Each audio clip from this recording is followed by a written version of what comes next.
നമ്മളെല്ലാവരും തന്നെ മാമോദീസായിലൂടെ 3 ചെറിയ വ്രതങ്ങൾ എടുത്തിട്ടുള്ളവരാണ്. നമ്മളത് വ്രതമായിട്ടൊന്നും പറയാറില്ല എന്ന് മാത്രമാണ്. സാർവത്രിക സഭയിൽ അംഗമായി തീരുമ്പോൾ നമ്മൾ ഏറ്റെടുക്കുന്നത് പ്രവാചക പൗരോഹിത്യ രാജകീയ ദൗത്യം നമ്മൾ ഏറ്റെടുക്കുന്നുണ്ട്. വളരെ ചെറുതായതുകൊണ്ട്, നമ്മൾ കുഞ്ഞായിരുന്നതുകൊണ്ട് നമ്മൾ ഈ ദൗത്യത്തെക്കുറിച്ച് ചിന്തിക്കാറില്ല.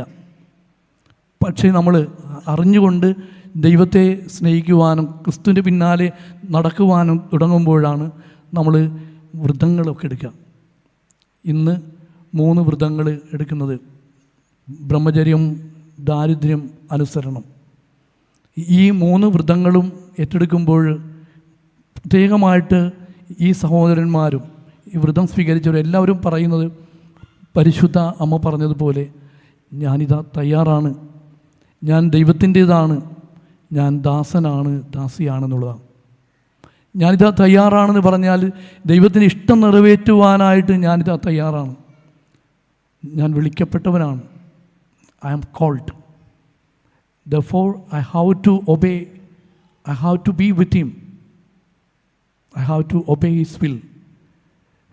പ്രവാചകന്മാരോടൊക്കെ പറയുന്നത് തന്നെയാണ്, ദൈവത്തിന് ഇഷ്ടം നിറവേറ്റാൻ നീ തയ്യാറാണോ?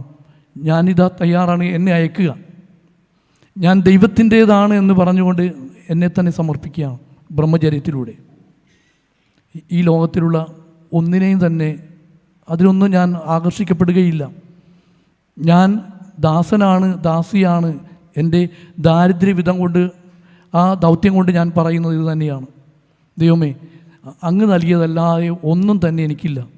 ഈ ലോകത്തിലുള്ള എല്ലാം തന്നെ അങ്ങയുടെ ദാനമാണ്. ജീവിതം ഇതുപോലെ ധന്യമാക്കുവാനായിട്ട് വിളിക്കപ്പെട്ടിരിക്കുന്ന ഈ 3 സഹോദരന്മാരെയും നമുക്ക് അഭിനന്ദിച്ചുകൊണ്ട്, ഈ അൾത്താരയിൽ ഈ ബലിപീഠത്തിൽ സമർപ്പിച്ചുകൊണ്ട്, ഈ ബലിയർപ്പണത്തിലൂടെ ദൈവമേ അനുഗ്രഹങ്ങൾ വർഷിക്കണമേ. ഇവരുടെ ജീവിതത്തിൽ ഏറ്റെടുക്കുന്ന ദൗത്യം ശരിയായി നിർവഹിക്കുവാനായിട്ട് മറ്റുള്ളവർക്ക് എല്ലാവർക്കും തന്നെ കർത്താവിലേക്ക് അടുപ്പിക്കുവാനുള്ള കൃപ ഇവരിലൂടെ വർഷിക്കണമെന്ന് പ്രാർത്ഥിച്ചുകൊണ്ട് നമുക്ക് ഈ ദിവ്യബലിയിൽ ഭക്തിപൂർവ്വം പങ്കുചേരാം.